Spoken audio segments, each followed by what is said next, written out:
Good morning friends. शुरू करते हैं आज का डिक्टेशन, जिसकी गति 90 से 100 शब्द प्रति मिनट की होगी। रेडी?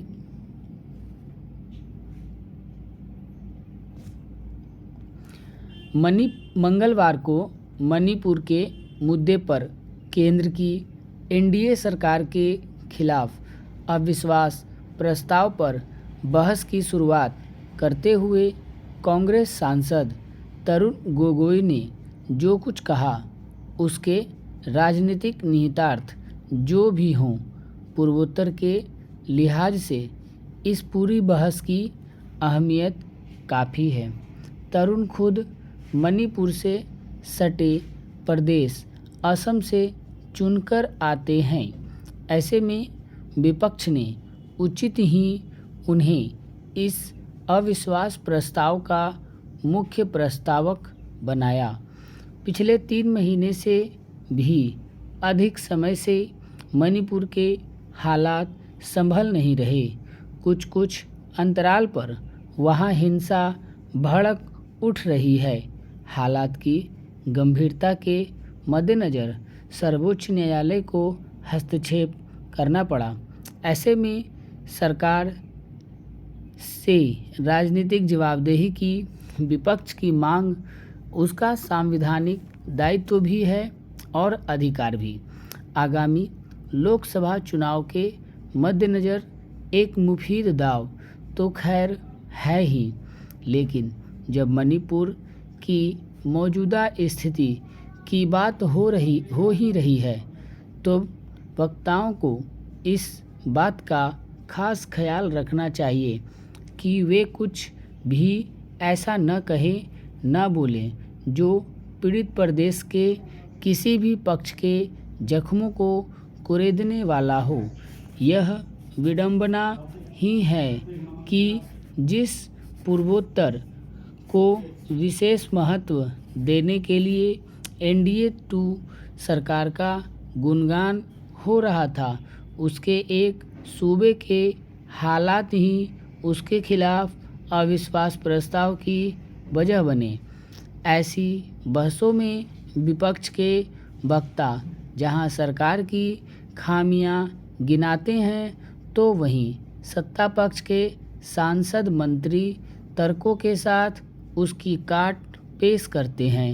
मगर हमारे सार्वजनिक जीवन में शिष्टाचार की जगह जिस तरह कटुता हावी होती जा रही है, उसका असर अब संसदीय बहसों में भी दिखता है।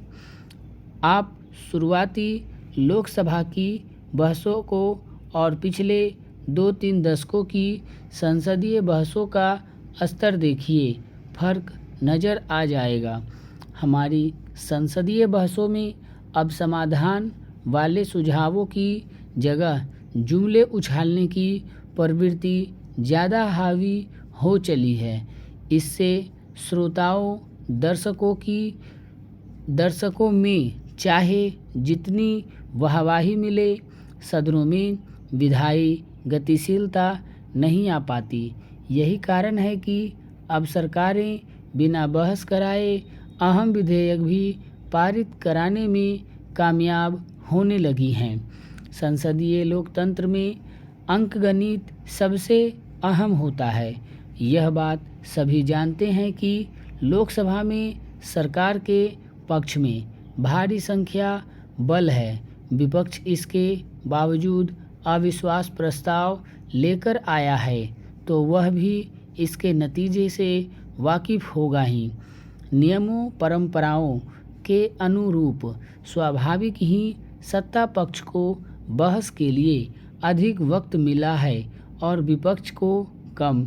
अब विपक्षी वक्ताओं का कौशल इसमें है कि वे जिस मुद्दे पर सरकार को कटघरे में खड़ा करने की कोशिश कर रहे हैं उसके प्रति व्यापक संवेदनशीलता पैदा कर सकें।